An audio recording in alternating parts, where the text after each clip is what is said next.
படத்தை ரிலீஸ் பண்ணலையா? நான் டெல்லி பக்கம் வந்தா நிமிந்து நிப்பன் சிபி வாசல் நின்னுட்டு கை காமிச்சிட்டு போனார். சிபி ஆபீஸ் கூப்பிடுறியா? நான் வந்து நிக்கிறேன். முதல் என்கொயரியா, ஒரு என்கொயரி கூட கேன்சல் பண்ணல, ஆப்சென்ட் ஆகல, வந்து நிக்கிற உண்மையை சொல்றதுக்கு நின்ன தலைவர் எங்க தலைவர். எந்த விதமான ஆஃபரையும் தூக்கி போட்டு மதசார்பற்ற தன்மையில் நம்முடைய முஸ்லிம் சகோதரர்களையும் கிறிஸ்துவ சகோதரர்களையும் அந்த அந்த எந்த குறிக்கோளை முதல் நாள் சொன்னாரோ அதுக்காக இன்னைக்கு வரைக்கும் நின்றுட்டு இருப்பார், எப்பயும் நிற்பார். அப்ப அம்மா ஜெயலலிதா அம்மாக்கு அப்புறம் எம்ஜிஆர் அவர்களுக்கு அப்புறம் இந்த திமுகவை எதுக்கணும், டெல்லியில பிஜேபி எதுக்குன்னா ஒரே உறுதியான தலைவர் இன்னைக்கு தமிழ்நாட்டில் நம்மளுடைய தலைவர் மட்டும்தான். ஸ்டாலின் சார் வந்து மேடைக்கு மேடை பேசுவார், மத சார்பற்றோம் பிஜேபி எல்லாம் பேசுவாங்க. பாண்டிச்சேரியில 4 மணி வரைக்கும் நாமினேஷனை தாக்கல் பண்ண விட்டது எதனால சொல்லுங்க மிஸ்டர் ஸ்டாலின் சார்? பாண்டிச்சேரியில நீங்க என்ன ஆளுங்கட்சியா? உங்க கட்சிக்கு என்ன எத்தனை எம்எல்ஏ இருக்கு? காங்கிரஸ் தானே ஆளுங்கட்சியா இருக்கணும். காங்கிரஸ் தானே வந்து பெரிய கட்சி, அங்க தானே அவங்க தானே முதலமைச்சர் வேட்பாளர்.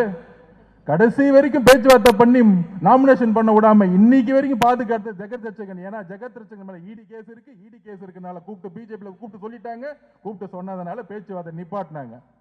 ஒரு ஆள் எங்க தலைவர் அதை எதிர்த்து நிக்கிறதுக்கு முக ஸ்டாலினுக்கு 26 கட்சி தேவைப்படுது. இதுல யார் வலுவான தலைவர்? இதுல யார் வலுவான தலைவர் சொல்லுங்க? ஒட்டுமொத்த டெல்லியும் உங்களோட படத்தை நீங்க செட்டிங் போட்டு அவருக்கு முக ஸ்டாலினோட படத்தை ரிலீஸ் பண்ணிட்டாங்க. இஸ்லாமிய சகோதரர்களே கிறிஸ்துவ சகோதரர்களே எழுதி வச்சுக்கோங்க, அவங்களுடைய படத்தை என்ன பராசக்தியா, ஓகே பராசக்தி படத்தை ரிலீஸ் பண்ணிட்டாங்க. யாருக்கிட்ட? டெல்லியில பேசி பிஜேபி கிட்ட பேசி நம்ம படத்தை ரிலீஸ் இது வரைக்கும் பண்ணல. அப்ப யாரு உறுதியான தலைவர்? யாரு? நம்மளுடைய தலைவர். அப்ப நம்ம தலைவர் எதுக்கு 26 பேர் வேணும்? அது இல்லாம ஆப்போசிட்ல இபிஎஸ் இன்னொரு 10 பேர் சேர்த்துக்கிறாரு. திடீர்னு வந்து நம்மளை திட்டிட்டு இருக்காரு, கரூருக்கு இவங்க தான் காரணம். 3 மாசத்துக்கு முன்னாடி வேற காரணம் சொன்னாரு, திமுகன்னு சொன்னாரு. இன்னைக்கு அவரை முதலமைச்சர் ஆகிறதுக்கு நம்ம கட்சி ஆரம்பிச்சிருக்கோம். அதனால அவங்களுக்கெல்லாம் பதில் சொல்லாம வீடு வீடா பூத்து பூத்தா நம்மளுடைய தலைவருடைய முகத்தை, தங்களுடைய தலைவருடைய குறிக்கோள்களை போய் சொல்லுங்க. தமிழகத்தில் ஆட்சி மாற்றம் மிகப்பெரிய அளவில் நடக்கும், எழுதி வச்சுக்கோங்க. பஞ்சாப் எலெக்ஷன் மாதிரி மிகப்பெரிய மாற்றத்தை உருவாக்குவாங்க. அவங்கெல்லாம் நீங்களாம் ஒரு எம்எல்ஏவான்னு கேட்டார் அன்னைக்கு இருந்த பஞ்சாப்ல இருக்கவர் முதலமைச்சர். ஆனால் சாதாரண இளைஞர்கள் ஜெயிச்சுட்டு ஆட்சி மாற்றத்தை உருவாக்கி போயிட்டே இருந்தாங்க, ஆம் ஆத்மி கட்சி மாதிரி. அதனால நாம் நம்புவோம்.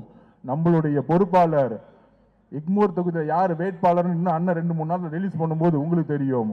அது வரைக்கும் நம்மளுடைய தொகுதியுடைய பொறுப்பாளர் ராஜ்மோகன் அண்ணன் ரொம்ப எளிமையானவர், படித்தவர், நேர்மையானவர், அம்பேத்கருடைய புரட்சியாளர் அம்பேத்கருடைய ஒரு மிகப்பெரிய ஃபாலோவர்ங்கிறது உங்களுக்கு எல்லாத்துக்கும் தெரியும். எங்க கட்சியில ஜாதியே கிடையாதுப்பா. ஓப்பனிங் பேட்ஸ்மேனே எங்களுடைய ராஜ்மோகன் அண்ணன் தான். தலைவர் பேசுறதுக்கு முன்னாடி பேசுறதே ராஜ்மோகன் அண்ணன் தான். ஸோ அந்த மாதிரி எங்களுடைய ஒரு அழகான குடும்பத்திலிருந்து பொறுப்பாளராக அண்ணன் ராஜ்மோகன் அண்ணன் வந்திருக்காரு, நம்ம குமார் அண்ணன் வந்திருக்காரு. நீங்கள்லாம் அவரை வரவேற்று அவரை வந்து தலைவர் சொல்லி முடிச்சவனே அவர் எங்க அனுப்பணும்னு உங்களுக்கு தெரியும். தலைவர் ஆல்ரெடி செஞ்சாச்சு கோட்டைக்கு அனுப்பிச்சிட்டீங்க. நன்றி, வணக்கம்.